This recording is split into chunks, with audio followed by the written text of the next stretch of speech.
کیونکہ ایسے لوگ مجرمانہ ذہنیت کے مالک ہوتے ہیں، اور ایسے لوگوں کے ظلم سے ہمیشہ بچنے کی کوشش کرنی چاہیے۔ جو لوگ کہتے ہیں جی کہ علم پامسٹری حرام ہے، یہ ہے وہ ہے، دیکھیں یہ علم قیافہ بھی علم پامسٹری میں آتا ہے کہ آپ انسان کے چہرے کو دیکھ کے انسان کو کچھ لوگ پہچان لیتے ہیں۔ دیکھیں چہرے کی پہچان ہوتی ہے نا، فیس ریڈنگ، وہ بھی ایک علم ہے۔ تو اگر آپ ہاتھ کی شیپ سے انسان کے بارے میں اگر آپ سمجھنے کی کوشش کریں گے تو یہ کون سا غیب کا علم ہے؟ یہ کوئی غیب کا علم نہیں ہے، یہ ایک سائنس ہے۔ آپ اس علم کو، علم پامسٹری کو ایک سائنسی علوم کے طور پر اگر آپ اس کو سیکھنے کی کوشش کریں گے تو آپ کو زیادہ مزہ آئے گا۔ بھائی آپ ایک خطرناک مجرم کو پہچان لیتے ہیں، 10 بندوں میں آپ کو پتا چل جاتا ہے کہ قاتل یہ ہے، تو اس سے زیادہ اور علم والی یا اچھی بات کون سی ہے؟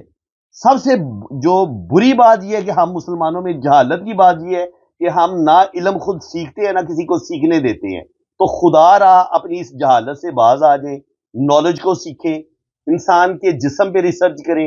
انسان کی آنکھیں انسان کے بارے میں بہت کچھ بتا دیتی ہیں، انسان کا ناک، انسان کے ہونٹ، انسان کا چہرہ بہت کچھ باتیں بتاتے ہیں انسان کے بارے میں۔ انسان کا مقدر انسان کے ماتھے پہ بھی لکھا ہوتا ہے، انسان کی ہتھیلی پہ بھی لکھا ہوتا ہے، ہاتھ کی لکیروں میں بھی لکھا ہوتا ہے، اور انسان کا مقدر انسان کی تاریخ پیدائش، ڈیٹ آف برتھ میں بھی چھپا ہوتا ہے، جس سے وہ جنم کنڈلی بنتی ہے، یلو شو برتھ چارٹ بنتا ہے۔ تو اس لیے خدا را جہالت والی باتیں نہ کریں۔ جو بھی انسان اگر آپ کو علم سکھا رہا ہے تو خدا را علم سیکھنے کی کوشش کریں۔ جو علم سکھا رہا ہوتا ہے اس کا دل نہ توڑیں، اس کو تو ڈی گریڈ نہ کریں۔ اگر آپ خود جاہل رہنا چاہتے ہیں تو بھائی ہمیں کوئی اعتراض نہیں، آپ سدا جاہل رہیں۔ قرآن پاک میں بھی اللہ تعالیٰ فرماتا ہے کہ ایک علم والا اور جاہل کیا برابر ہو سکتے ہیں؟ اللہ تعالیٰ فرماتا ہے اپنے دماغ سے سوچو، ایک بندے کے پاس نالج ہی نہیں ہے اور ایک علم والا ہے، تو کیا دونوں برابر ہو سکتے ہیں؟ کسی صورت برابر نہیں ہو سکتے۔ اللہ تعالیٰ نے علم والے انسان کو ہمیشہ عزت دی ہے، تو علم حاصل کریں۔ ٹھیک ہے جی، یہ جو پامسٹری ہے، یہ جو چہرے کو جو ریڈ کرنے کا علم ہے، انسانی جسم کو جو ریڈ کرنے کا علم ہے، وہ ہے علم قیافہ۔ ٹھیک ہے، تو علم قیافہ میں انسان کا ہاتھ بھی آتا ہے، تو ہاتھ کی شیپ دیکھ کے، انگلیوں کی شیپ دیکھ کے، انگوٹھے کی شیپ دیکھ کے آپ انسان کے بارے میں بہت کچھ جان سکتے ہیں کہ یہ کتنا اچھا انسان ہے یا کتنا برا انسان ہے۔ ٹھیک ہے، تو اس لیے اب ایک اور میں آپ کو پوائنٹ سمجھانے لگا ہوں، کل یہ چیز تھوڑی سی مس ہو گئی تھی۔ یہ ہوتا ہے آپ کا انگوٹھا۔ اب اگر کسی انسان کے انگوٹھے کا یہ فرسٹ پور جو ہے وہ تو بہت بڑا ہو، لیکن نیچے والا پور جو ہے وہ بہت چھوٹا ہو، اتنا ہو، تو کیا ہوگا؟ اگر کسی انسان کا یہ فرسٹ پور ضرورت سے زیادہ بڑا ہوگا اور یہ چھوٹا والا پور، سیکنڈ پور بہت چھوٹا ہوگا، تو کیا کرے گا؟ اب ایسے بندے میں سوجھ بوجھ کی کمی آ جائے گی، یعنی کہ اس بندے کو فوراً غصہ آیا کسی بندے پہ، اب اس نے یہ نہیں سوچنا کہ اگر میں کوئی غلط قدم اٹھاؤں گا، میں اس کو زخمی کر دوں گا یا میں اس کو نقصان پہنچاؤں گا تو آگے مجھے یہ پھر بھگتنا بھی پڑے گا اس چیز کو، میں جیل بھی جا سکتا ہوں، مجھ پہ کوئی کیس بھی بن سکتا ہے۔ لیکن ایسے لوگ کیا کرتے ہیں جن کا انگوٹھے کا فرسٹ پور ضرورت سے زیادہ بڑا ہوتا ہے اور سیکنڈ پور چھوٹا ہوتا ہے، یہ چھوٹی سوچ، ان کے سیکنڈ پور بتاتا ہے آپ کی سوجھ بوجھ کا، پلاننگ کا۔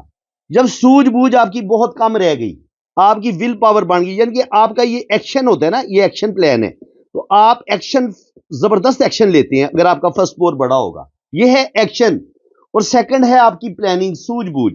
اب آپ کا ایکشن والا پور، فرسٹ پور تو بڑا ہو گیا ہے، لیکن جو سوجھ بوجھ والا پور ہے وہ آپ کا کمزور ہے، تو پھر کیا ہوگا؟ اس چیز کو آپ اس طریقے سے سمجھ لیں کہ یہ میرا انگوٹھے کا فرسٹ پور ہے۔ اگر کسی انسان کا انگوٹھے کا یہ میرا فرسٹ پور اتنا بڑا ہوتا اور سیکنڈ پور اتنا چھوٹا ہوتا تو پھر کیا ہونا تھا کہ غصہ، ایگو میرے اندر بڑھ جانی تھی۔ اگر کسی انسان پہ مجھے غصہ آنا تھا تو میں نے یکدم ریئیکٹ کرنا تھا، میں نے اور زیادہ غور و فکر نہیں کرنا تھا، یعنی کہ دور اندیشی سے میں نے کام نہیں لینا تھا۔ جب آپ کا سیکنڈ پور چھوٹا ہوگا تو آپ جلد باز ہوں گے، غصے میں آ کے آپ اپنے کام خراب کر لیں گے اور آپ کو سخت نقصان پہنچے گا۔ تو اسی طرح یہ جو انگوٹھے کا جو فرسٹ پور ہوتا ہے یہ والا، یہ ہوتا ہے انسان کی ول پاور، یعنی کہ ایکشن جو انسان نے لینا ہوتا ہے، اور یہ سیکنڈ پور ہوتا ہے سوجھ بوجھ کا اور پلاننگ کا۔ یہ دونوں اگر برابر ہوں گے تو آپ کی بڑی خوبصورت شخصیت ہوگی، یعنی کہ آپ کے اندر ول پاور بھی بہت زبردست ہے اور آپ کی جو سوچنے سمجھنے کی، پلاننگ کی صلاحیت ہے وہ بھی آپ کی بڑی زبردست ہے۔ تو یہ کمبینیشن جو ہے دونوں پور اگر برابر ہوں گے فرسٹ بھی اور سیکنڈ بھی تو ایسے لوگ زیادہ کامیاب ہوتے ہیں, زیادہ لکی ہوتے ہیں اور زندگی میں کیونکہ وہ ول پاور کا اور پلاننگ کا بڑا خوبصورت استعمال کرتے ہیں, ان کا بڑا بیلنس ہوتا ہے ان کی شخصیت میں, تو ایسے لوگ زیادہ ترقی کرتے ہیں, زیادہ کامیاب ہوتے ہیں. تو فرینڈز اسی طرح میں کوشش کیا کروں گا کہ آپ کو ہر روز کچھ نہ کچھ نیو پوائنٹس میں بتایا کروں گا. نیکسٹ میں بات کروں گا کہ یہ جو آپ کی مرکری فنگر ہوتی ہے نا, یہ ہوتی ہے مرکری فنگر. اس کے نیچے یہ جو ابھار ہوتا ہے یہ مرکری کا ماؤنٹ ہوتا ہے. اب اس مرکری فنگر کی جو لینتھ ہوتی ہے یہ کتنی لمبی ہونی چاہیے, کتنی چھوٹی ہونی چاہیے, سب سے بہترین فنگر کون سی ہوتی ہے, اور یہ مرکری فنگر اور مرکری ماؤنٹ اور مرکری پلانٹ یہ انسان کی زندگی میں کیا اس کے ایفیکٹ ہوتے ہیں, کیا اچھے برے اثرات ہوتے ہیں, یہ انشاءاللہ تعالی میں نیکسٹ ویڈیو میں ڈسکس کروں گا. باری باری ہم سب کو ڈسکس کریں گے. یہ جوپیٹر ماؤنٹ ہوتا ہے, یہ سیٹرن ہوتا ہے, اس کے نیچے یہ سن فنگر ہے اور ساتھ مرکری ہے, یہ وینس ماؤنٹ ہے اور یہ مون کا ماؤنٹ ہے اور یہ کیٹو ماؤنٹ ہے, اور یہ بیچ میں راہو کا ایریا ہے, یہ بیرونی منگل ہے اور یہ اندرونی منگل ہے. تو یہ میں سارے جتنے بھی ابھار ہیں ان کی جو کیا خصوصیات ہیں, ان پر کیا اچھے برے جو سائن بنتے ہیں, چن بنتے ہیں, ہم ان کو بھی ڈسکس کریں گے ڈیٹیل کے ساتھ.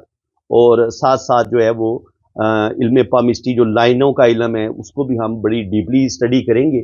تو آج کی میری ویڈیو آپ کو کیسی لگی ہے, کیا کچھ آپ کو نیا سیکھنے کو ملا ہے, یہ کامنٹ باکس میں بتائیں. اور یہ جو میں نے ایک نیا سلسلہ شروع کیا ہے سامنے آ کے آپ کو سکھانے کا, سمجھانے کا, یہ آپ کو کیسا لگ رہا ہے, کتنی آپ کو اچھی سمجھ آ رہی ہے. اپنی طرف سے تو میں پوری کوشش کر رہا ہوں کیونکہ کچھ باتیں میں نہیں سمجھا پاتا تھا, تو اب شکر الحمدللہ میں نے یہ نئی چیز شروع کی ہے کہ آپ کے سامنے آ کے آپ کو میں نے آپ سمجھانا پڑھانا شروع کیا ہے.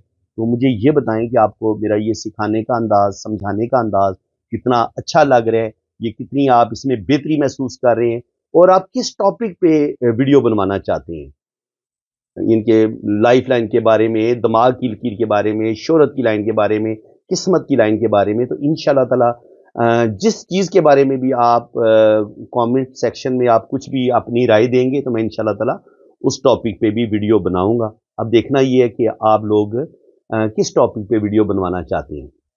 باقی جن لوگوں نے اپنا ہاتھ ریڈ کروانا ہے, اپنی جنم کنڈلی بنوانی ہے, یہ میں نے اپنا واٹس ایپ نمبر مینشن کیا ہوا ہے, آپ میرے اسی نمبر پہ رابطہ کریں. تو انشاءاللہ تعالی آپ کی جنم کنڈلی بھی بنے گی, لوشو بر چارٹ بھی بنے گا, اور دونوں ہاتھوں کی فل ڈیٹیل میں ریڈنگ بھی ہوگی. باقی اس کے چارجز ہیں وہ جب آپ میرے واٹس ایپ پہ رابطہ کریں گے تو چارجز آپ کو بتا دیے جائیں گے. تو فرینڈز اللہ تعالیٰ آپ کو خوش و خرم رکھے, اپنی حفاظت میں رکھیں, آمین. اپنے بہن بھائیوں کا خیال رکھیں, اپنے والدین کا خیال رکھیں, اور اپنے آس پاس جو آپ کے پڑوسی ہیں ان کا بہت زیادہ خیال رکھیں, کیونکہ جو اصل دین ہے, جو اصل مذہب ہے نا, وہ انسانیت سے محبت ہے. کوئی پیاسا انسان ہے, کوئی بھوکا انسان ہے, آپ کے دروازے پہ دستک دیتا ہے, سائل ہے, تو اس سے یہ نہ پوچھے کہ تمہارا فرقہ کیا ہے, تم کس مذہب سے ہو. دیکھو بھوکے اور پیاسے کا کوئی مذہب اور کوئی فرقہ نہیں ہوتا, وہ اس وقت وہ ایک انسان ہے, اور انسانیت کے ناطے آپ کا فرض بنتا ہے وہ کسی بھی مذہب سے تعلق رکھتا ہے. اگر وہ پیاسا ہے تو آپ اس کو پانی پلائیں, اگر وہ بھوکا ہے تو اس کو کھانا کھلائیں, اگر اس کو کپڑوں کی ضرورت ہے تو آپ اسے کپڑے دیں.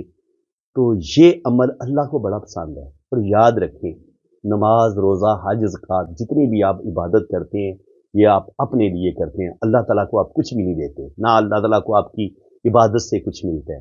لیکن جب آپ کسی کی مدد کرتے ہیں, کسی غریب کی ہیلپ کرتے ہیں, کسی یتیم کے سر پہ ہاتھ پھیرتے ہیں شفقت سے, محبت سے, تو اور اس کو کھانا کھلاتے ہیں یتیم کو, اور بیوہ کی آپ مدد کرتے ہیں, تو اس وقت وہ دکھاوا نہیں کرنا آپ نے. اللہ تعالیٰ نے دکھاوے کی نیکی کو بڑا سخت منع کیا ہے. اللہ تعالیٰ کو سخت ناپسند ہے کہ آپ نیکی کا کام کریں اور لوگوں کو دکھا کے کریں. اللہ تعالیٰ کہتے ہیں اگر لوگوں کو دکھا کے نیکی کرنی ہے تو اس کا جو جزا ہے نا وہ بھی تم لوگوں سے لو, قیامت کے دن میں تمہیں کچھ نہیں دوں گا.